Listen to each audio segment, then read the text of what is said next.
This is the newsroom.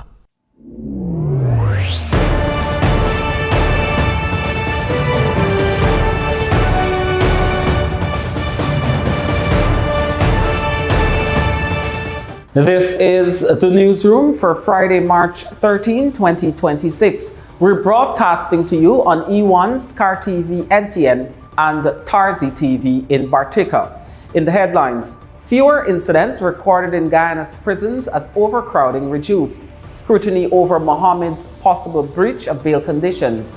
Supervision for patients at GPHC increased. The Wave Group returns with Soca and Salsa event.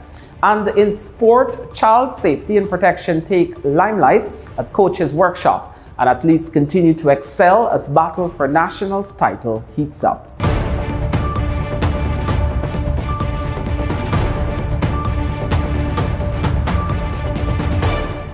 With the news, I'm Kurt Campbell. Thank you for joining us. First up, improved infrastructure and reduced overcrowding within Guyana's prison system are contributing to fewer violent incidents among inmates, according to Assistant Director of Prisons Operations, Guyana. Speaking during a program on Radio Eve Larry on Thursday, Guyana acknowledged that the prison service previously struggled with severe overcrowding. However, he noted that the institution has improved significantly in recent years with fewer disturbances, including prison-to-prisoner incidents, and recorded across the prison system.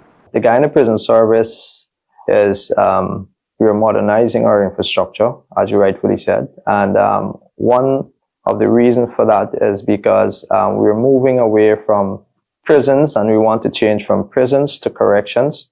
And in order to have that, as you know, prison is more punitive, corrections is more welfare-oriented, focuses on the rehabilitation of the inmates.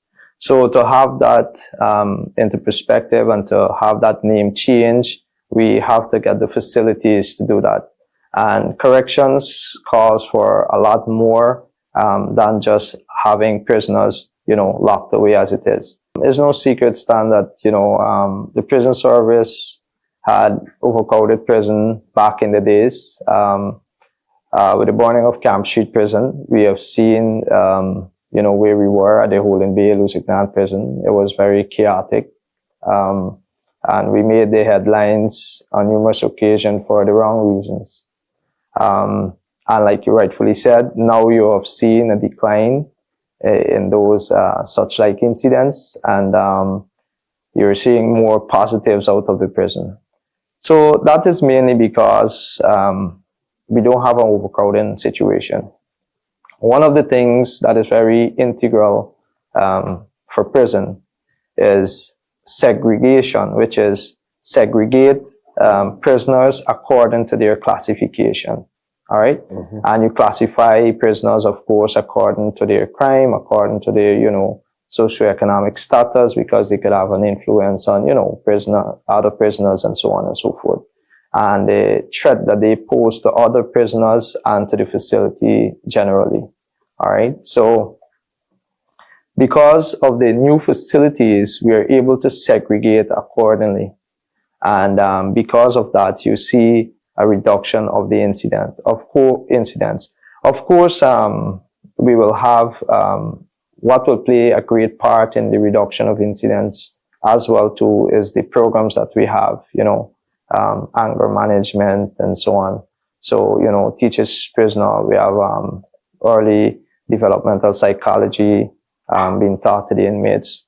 Of course, these programs are tailored specifically to target the inmates, as it is. So I think is holistically is from all fronts, whereas you have better facilities, staff are more trained or better trained. Then you have, prisoners by themselves, they see officers are more equipped with non-lethal weapons as it is. So, the question of actually want to retaliate or not necessarily retaliate, want to injure a fellow inmate, it doesn't, it's something that they don't really want to do because of what they see, the change, the professionalism of the officers, etc. And of course, that ability of us to actually segregate them according to their classification. Presently, we have our Prison Act, the Chapter 1101, is being reviewed by the Ministry of Legal Affairs, of course, with consultation with our strategic department and the Director of Prison and the senior officers making their input and, reviewing same, so that act, when it's completed, will be the new Prison Act. We tell you now that two issues emerged in court on Friday in the extradition proceedings involving businessman Nazar Mohammed and his son Azruddin Mohammed, including allegations that the pair may have breached their bail conditions. Prosecuting attorney Glenn Hanneman told the court the men may not have strictly complied with the requirements to report weekly to the Rhymeville.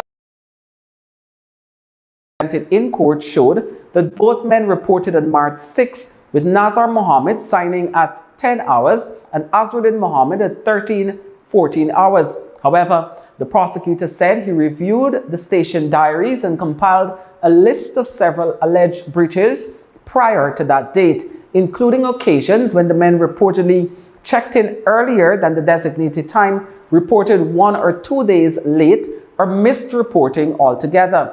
He also told the court that there were 2 absences recorded in December and January. Magistrate Judy Latchman said the court will need to examine the official station diaries before making any determination and ordered that the records be produced in court on Monday morning. Meanwhile, the court also chided the sister of the Mohammeds for posting details of the court evidence online. The magistrate warned that sharing evidence from ongoing proceedings on social media is inappropriate, particularly while witnesses are still being examined. The warning came as the court continued hearing evidence in the committal proceedings tied to a U.S. extradition request against the 2 businessmen. During the hearing, Foreign Affairs Ministry Permanent Secretary Sharon Rupchand Edwards was cross-examined by defense attorney Roysdale Ford, senior counsel, about how documents from the United States Embassy were received and processed at the ministry. Several questions from the defense were disallowed after objections from prosecuting attorney Herbert McKenzie, who argued that the questions were either irrelevant or had already been addressed. At least 9 questions were ruled inadmissible during the exchanges. During questioning, Rupchand Edwards acknowledged that her November 27, 2025 statement outlining how the documents were handled was a summary rather than a detailed step-by-step account. She also revealed that she made notes in a notebook during consultations with a ministry lawyer while preparing the statement. Defense attorney Ford then requested that the notebook be produced in court, arguing that it could shed light on how the statement was prepared. Magistrate Latchman directed that the notebook be located and brought to court when the hearing resumed at 1:30 p.m. But when the court resumed, Rupchand Edwards told the court she was unable to locate the notebook, explaining that she searched during the lunch break but could not find it at that time. The hearing is continuing before the Georgetown Magistrates Court. Patient monitoring procedures at the Georgetown Public Hospital Corporation are being reviewed as the hospital moves to strengthen safety protocols following recent incidents involving patients at the facility. This is according to the hospital's Chief Executive Officer, Robbie Rambaran, who said that while policies and frameworks already exist under the proposed approach, nurses who need to briefly step away from a patient's room may be required to call for backup so another staff member can remain present. Having lost these 2 in those circumstances, it's unfortunate. But there have been policies and frameworks in place to deal with this, and recently we revised those. That person was placed in a room, in an isolation room with a nurse by themselves, and have 24-hour monitoring. The patient was recovering well. It was 18 days on the ward. There was no signs of the suicidal tendency, but nevertheless, he was in a room placed with nurses. A nurse, 24-hour. The nurse reported that she just left to go outside to get a glucometer blood sugar testing. And when she came back, the patient wasn't there. She saw the window was open. We'll have to see now and ask them, if you are leaving the room, please call for a backup. So, or let someone come and stay with the patient while you retrieve whatever you need to do to come back to care for the patient. We were in the process, and we are in the process of installing grills. We had to have quite a bit of conversations about this, because there is one way you put the grill, and in the event of a fire, how do we? And we took some measures in the grill. Security presence in Region 1, Barima-Waini, has been strengthened with a $200 million upgrade to key security infrastructure. The reconstructed Imbotero Wharf, a new police boathouse, and the rebuilt Imbotero Police Station along the Barima River are now operational, supporting expanded river patrols, faster response times, and improved monitoring of surrounding communities. Minister of Home Affairs Onaj Walran said these facilities will enhance patrol operations and reinforce Guyana's commitment to national security. These pieces of infrastructure, important pieces of infrastructure, almost 200 million of infrastructure invested in this, what people may call remote region. But it is in fact sends a statement to our neighbors and others that Guyana is committed to strengthening our national security. We are committed to strengthening and expanding our public services, because this will service all of the residents, not only of Imbotero, but of the Barima-Waini region, and ensuring a visible and capable presence in our border regions. We, as you know, are at a strategically important location along the Barima River. And in communities such as this, the river is not simply a waterway. It is a main artery of movement, commerce, and communication. Therefore, it's important to us that these corridors remain safe, well monitored, and effectively serviced. And so this boathouse that you've heard from the DC Ops and the commander will help to strengthen the operational capacity of the Guyana Police Force. They will also support sustained river patrols, improve monitoring of activity along the Barima River, and faster response to incidents surrounding communities. In border regions like these, operational readiness is not optional. It is essential. These facilities provide the infrastructure required for officers to maintain patrol vessels, conduct routine surveillance, and respond swiftly to security concerns. The upgraded police station, as you've heard, helps to support the professional policing that we are advancing as a country and as an administration. We have been saying that the police force needs to be professionalized, and we don't expect to have you living in substandard quarters and operating in substandard quarters and expect professional conduct for you. So as a government, we are doing our part, providing international standards, infrastructure, accommodation, for you to improve your service delivery to the public. More when the newsroom returns.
Welcome back, you're watching the newsroom.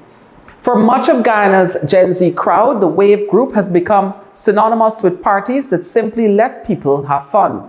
What began with the group's Soca and Salsa event has since grown to include others like White Girl Wasted and Home Alone, its Christmas party. On April 4, local musician Anthony Ferreira and the other young Guyanese behind the Wave will return with their signature fusion of Caribbean and Latin vibes, building on what they started last year while staying committed to paying it forward. Ferreira spoke to the newsroom about the upcoming event recently. So the one soonest is April 4th, which is Easter Saturday.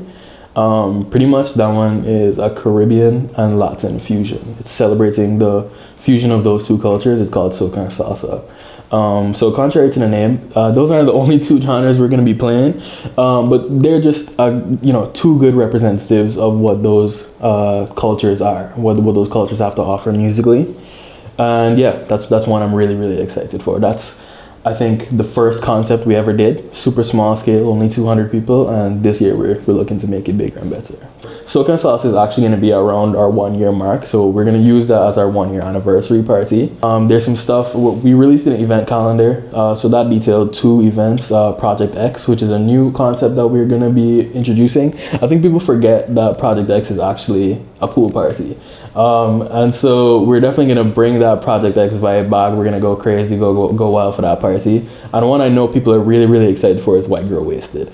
All the Soca and Salsa was our first party. I think White Girl Wasted was our first big one. That was the first one that really, I think, connected with people on a really large scale.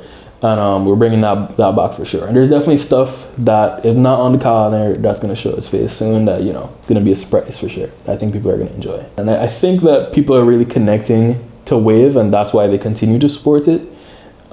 Because we try our best not to run our company with overconfidence. We don't run it with vanity. You know what I mean? We try our best to connect to the people, and really and truly we are events for the people, by the people. Some would remember for our last party, Home Alone, which was our Christmas party. That one was December 20th at the same venue, Black Magenta, which is one of our craziest parties so far. That one was a really good one, and everyone that went there could definitely tell you that. But yeah, we committed to raising $1 million through charity, for charity, through that event.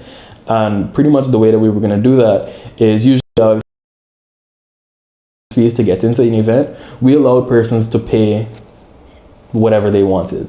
So pretty much persons came, they paid as much as they wanted, and then we raised $1 million, and now we're committing it to charity. So the first half went to Culinary, which is a village not too far from Linden, maybe only like 15 to 20 minutes out, and they have a nursery school there.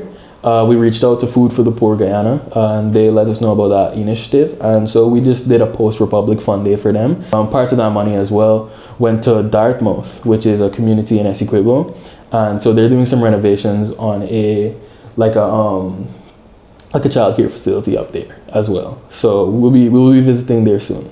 Food lovers will get a rare chance to watch some of Guyana's top restaurants' chef cook live at the upcoming Flame and Flavor event hosted by the Tourism and Hospitality Association of Guyana. The association's president, Mitra Ramkumar, recently told the newsroom that the experience slated for March 29 will also feature specially crafted Gemini cocktails, adding unique mix of cuisine and entertainment for patrons. This event forms part of TAG's efforts to boost the dining experience locally. We'll be having Flame and Flavor at the railway courtyard, that is on Lamar Street, and that event you will see live cooking with our top chefs. So you'll be able to sample and have tastings of the top restaurants and the top chefs on show, and you'll be able to sample. So you'll be able to come to this event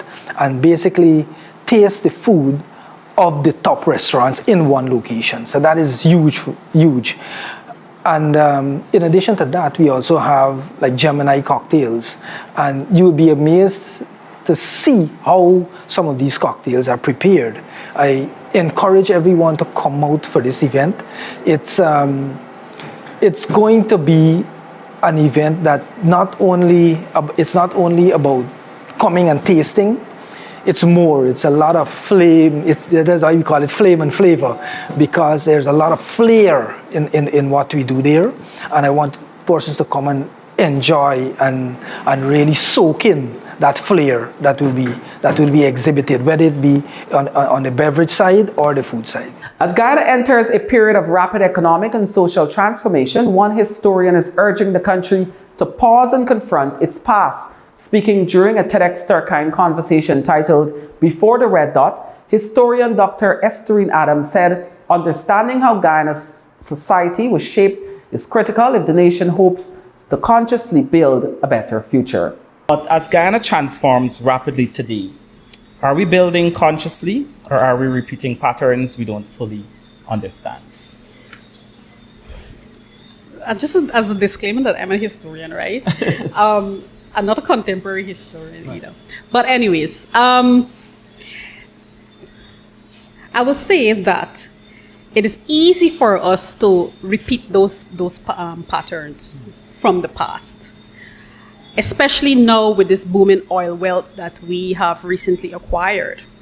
It's very easy to slip into this position where, like in the colonial era, there's a small colonial elite that is governing this vast land, all right?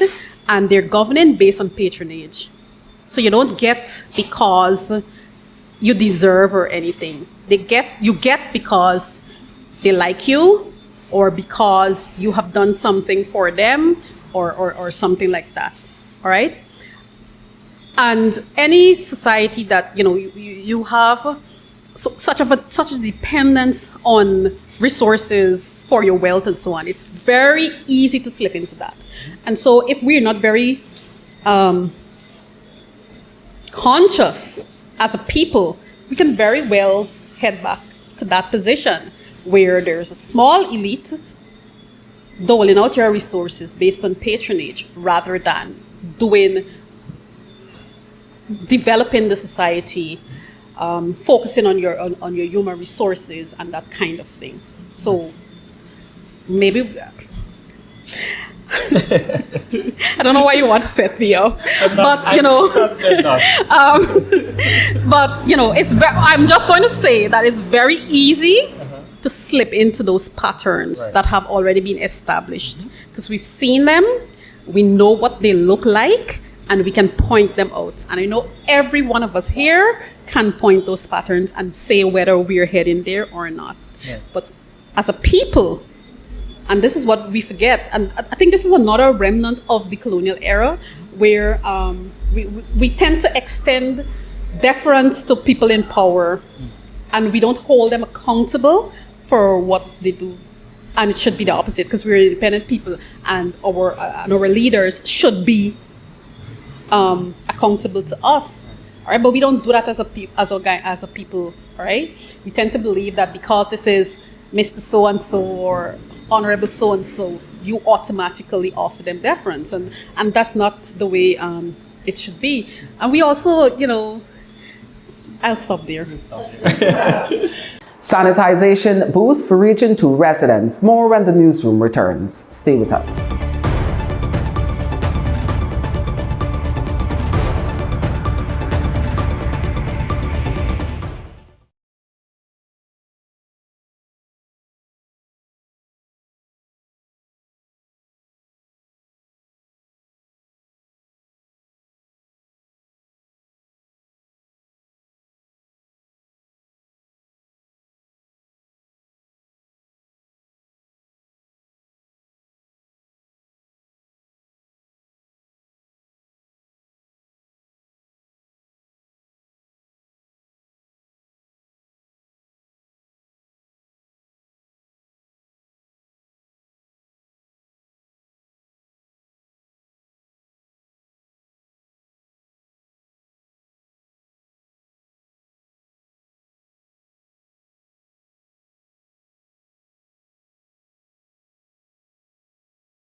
Welcome back. This is the newsroom. The Neighborhood Democratic Councils, NDCs, in Region 2, Pomeroon, Supinam, have welcomed the delivery of 10 garbage trucks by the Ministry of Local Government and Regional Development that will boost sanitization and garbage collection. The 10 trucks will service the Anna Regina municipality and the 5 NDCs that are along the coast. So what you're taking away today would be 10 garbage compactor trucks for the people of the Essequibo coast.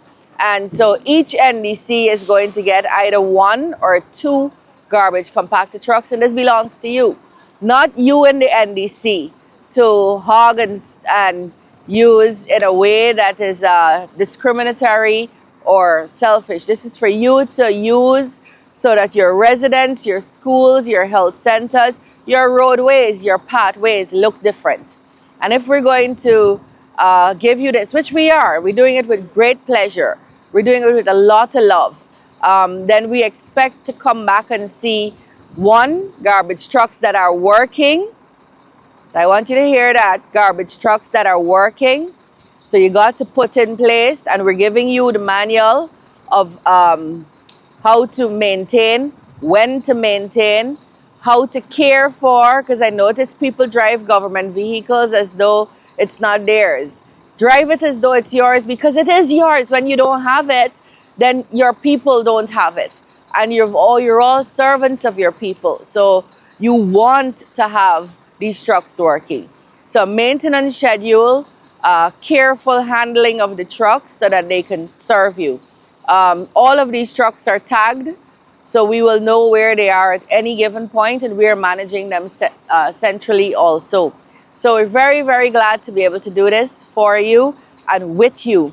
But we expect to see a cleaner Essequibo coast. Senior correctional officials from 13 countries will gather in Guyana next week for the Guyana Prison Service Senior Officers Conference that will, among other things, see the launch of a new mental health and correctional leadership program in collaboration with the University of Guyana.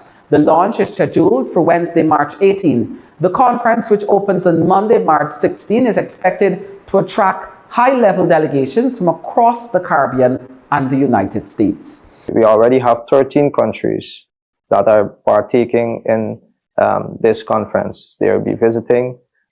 We have from Jamaica, St. Lucia, Grenada, Anguilla, Trinidad and Tobago, Suriname, the Bahamas, and we have the US as well too. So these countries, like I said, 13 countries, and all senior persons coming from those respective countries to see what we are doing. A lot of prisons like Jamaica and other prisons around the Caribbean, they are very old prisons, and they are on that verge of actually rebuilding as well too. So it is a good opportunity for them to actually come and see, because on the second day of this conference, which is on Tuesday, we have a tour for those visitors, international delegation, to actually visit the Lusignan prison, which is almost completely rebuilt. On the first day of this conference, which is on the 16th, we'll be having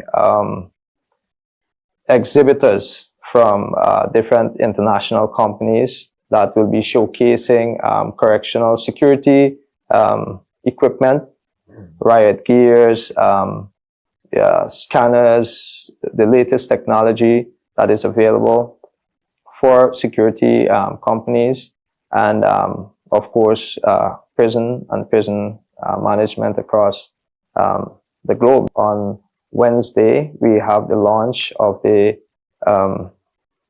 mental health and correctional leadership program with the University of Guyana. So it is our hope that while our officers within the correctional department will be part of that program, we are hoping that persons from within the wider Caribbean can actually partake and enroll in that program. We have, of course, the panel discussion with the heads and senior personnel from those respective countries, a panel discussion with our director, and we're ideas will be shared as well. So while we want persons to come to Guyana and for them to learn from what we're doing at in the prison here, we don't know it all. You know, there are some things that we can learn from them, and that is what this conference is about: is sharing ideas and, you know, basically building a better future. When the newsroom returns, the financial, weather and bridge reports along with sport news with Avinash Ramzan. That's it for me, Kurt Campbell. Take care.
Welcome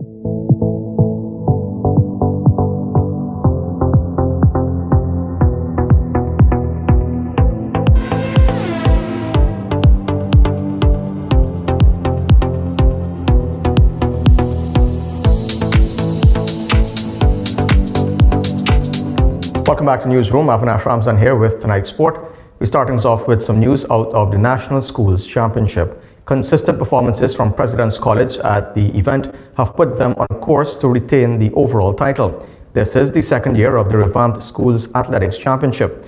Moreover, the 400-meter races saw dominance by regular faces as athletes expressed a strong desire to excel for their respective schools. It was a really great race. Coming off the turn, I know I had to really push really hard because I had a lot of competition in the race as well. So I know to myself, even though I didn't push in the 400 really hard, I had to do it in the 200. I think it was good, but I think I run the turn too well. But I could work on it and improve it. How was your training preparing for this event? It was good. Was training every day. What do you hope to achieve from this championship when it comes to an end today? What are your personal goals? To win all my races and to become champion. Are you going to be back here next year for sure? Yeah. What do you plan to do different next year? Be better. How do you plan to do that? A lot of training and eating well. I think good because I ran the 400. I did good, so I know I could poach to the 200. What's your personal goals at the end of this championship? So do you want? Honestly, just PB. I love my events and do my very best. You had a brilliant turn. Any thoughts going into the race about running the turn hard? Just that if I hit the turn hard, come on the shades, they can't catch me. It wasn't as fast as I wanted it to be, but it was an improvement from last year. I think at 7th last year, so 7th to 2nd is not too bad. I'm grateful to my parents for supporting me, to God for getting me to this point, and to my coach, very, very important. Despite having keep and lessons, he still manages to give me something to do at home. Yeah. So you were a little bit back, but coming on to the end, you pushed through and you came into second place. What was going through in your mind at that time? Just finish strong, stay composed, stay relaxed, and come through the last 2 laps as fast as possible. What do you hope to achieve at the end of this championship? What are your personal goals? Just to stay healthy and get faster by the end of the year. What about Carifta? Are you thinking along those lines? I don't think I ran the time for Carifta, so I don't think I'll be going. But if they're adding me through the year, sure, I'd love to go. And next year? What do you plan to improve your training next year? Next year, just run as improvement this year, run faster times, probably add an event.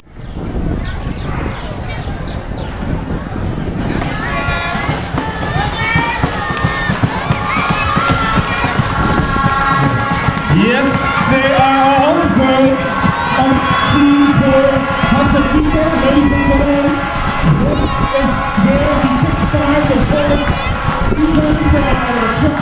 of this second year of the National Secondary School Championship, Ted number 3.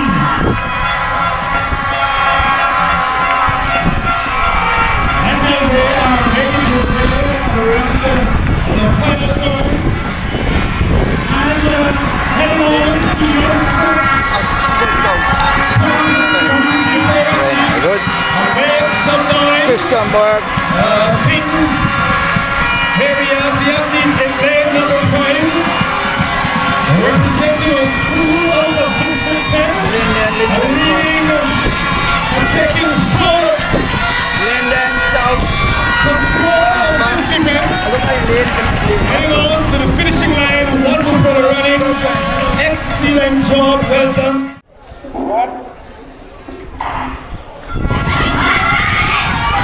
Yes, and they are off. And the 15 boys, 400 meter. Yes, we can see 3 of them, 4 of them. And 2 of them are already taking the lead.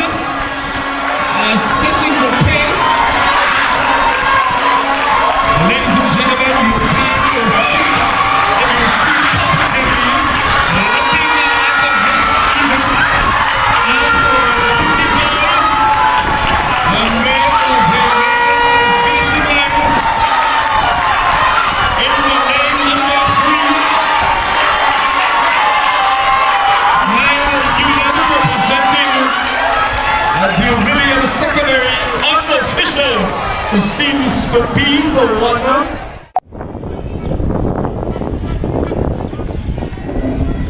Set.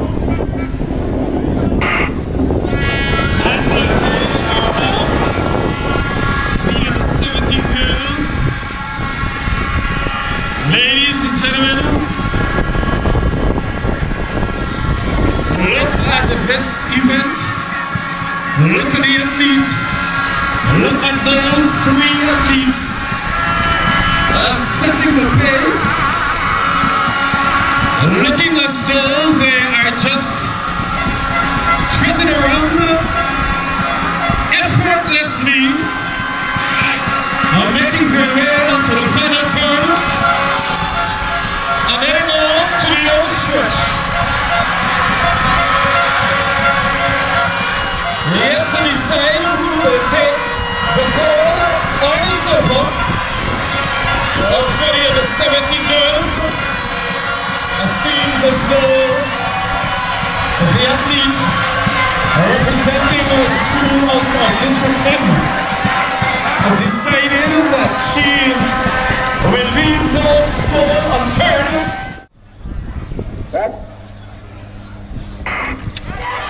And if you're really clean, ladies and gentlemen, here we go. Boys under 17, 400 meters final. Immediately, two athletes, they've made early moves. The third one joins them. Moving ahead, catching up the status of the others. 3 becomes 4. However, we only see true position when they come out the turn. Here they come. Athletes moving along here. You make some noise. Round the turn into the home straight. 3 athletes in the hunt. Who wants to know what athletes move forward? It is an athlete running out of lane 6. The Mario of Mackenzie High. Followed by Jed and Liverpool of Christ. And the fairway, girls on the 20. 400 meters final. 8 athletes, all hunting for 3 medal positions. Gold, silver, and bronze. Measuring each other at the moment. Currently, we have the athletes running out of 8 from Clarkstown and the athletes from the inside lane. Come on, make some noise, support the athletes as they come on the turn. Here they come into the home straight. Separation beginning. It is an athlete running out of lane 3. Join and down. And here comes the Aussie right. The Aussie right on the inside wants it. It is going to come down to the tail.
Cricket news out. Gudakesh Moti is set to withdraw from the Pakistan Super League, where he was signed by Lahore Qalandars. The West Indies left-arm spinner's decision to pull out comes soon after he was able to return home from India. West Indies, who were knocked out of the recent T20 World Cup on March 1st, had been stuck in Kolkata ever since due to the West Asia crisis. They were only able to secure commercial flights back home in the past 2 days due to airspaces being closed or limited. There are no indications that the travel chaos following the T20 World Cup will have further spillover effects concerning the availability of West Indian players at the PSL, with Moti the only player from the World Cup squad to have been signed by the Pakistan Super League. Now, child safety and protection in sport came into sharp focus on Friday when the National Sports Commission collaborated with the Ministry of Human Services and Social Security and the Child Care and Protection Agency to stage a sensitization workshop for coaches, trainers, and organizers. The capacity building session was facilitated by resource personnel from the Child Care and Protection Agency and attracted sport organizers and coaching staff of the Sports Commission and representatives from national sport associations. Delivering remarks at a brief opening ceremony were Director of Sport Steve Ninval, Assistant Director Melissa Dow-Richardson, and Permanent Secretary of the Ministry of Human Services and Social Security Dr. Erica Fort. Also speaking to the media on the sideline was Aurette Francois, Senior Probation and Social Services Officer. Not too long ago, we would have collaborated with the Ministry of Health, and we would have done something with the Epilepsy Foundation of Guyana. It shows that the National Sports Commission and the Ministry of Culture, Youth and Sport is actually moving away from the traditional way of how we look at sport. And this is something that His Excellency Dr. Mohammed Irfan Ali has asked that we do, or as a matter of fact has instructed that we do. And we tend to make sure that this is something that continues in the future. Now, to the coaches, to the officials who are here, it is very, very important that we absorb whatever is being taught. The National Sports Commission is just trying to make sure that you become much more rounded so that the development of sport is done in a holistic way. One of the most important aspects of child protection in sports is its direct impact on children who are already among the most vulnerable in our society. Children living in state care or residential facilities. For many of these children, sports and recreation are not simply extracurricular activities. They are critical tools for healing, confidence building, and social development. Workshops like this help us to ensure when children in state care participate in sports programs, they are, one, in safe environments.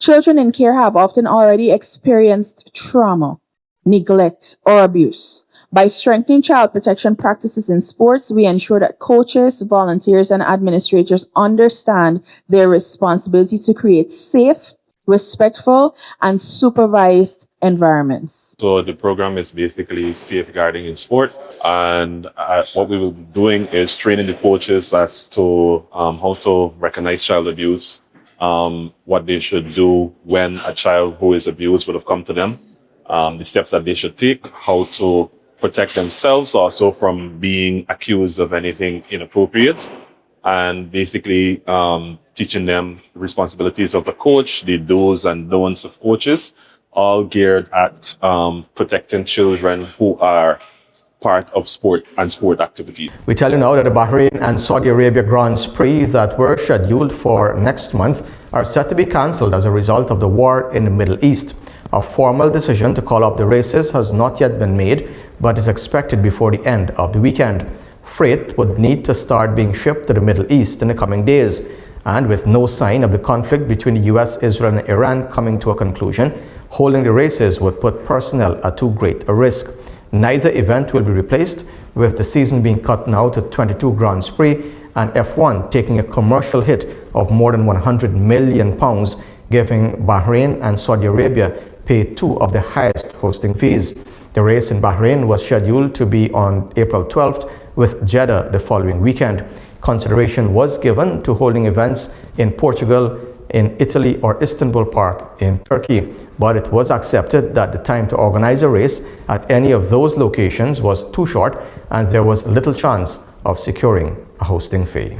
And day two of the National Secondary Schools Athletics Championship was the moving day, which brought more thrills and spills, but most importantly, a preview into a bright future for Guyana's track and field.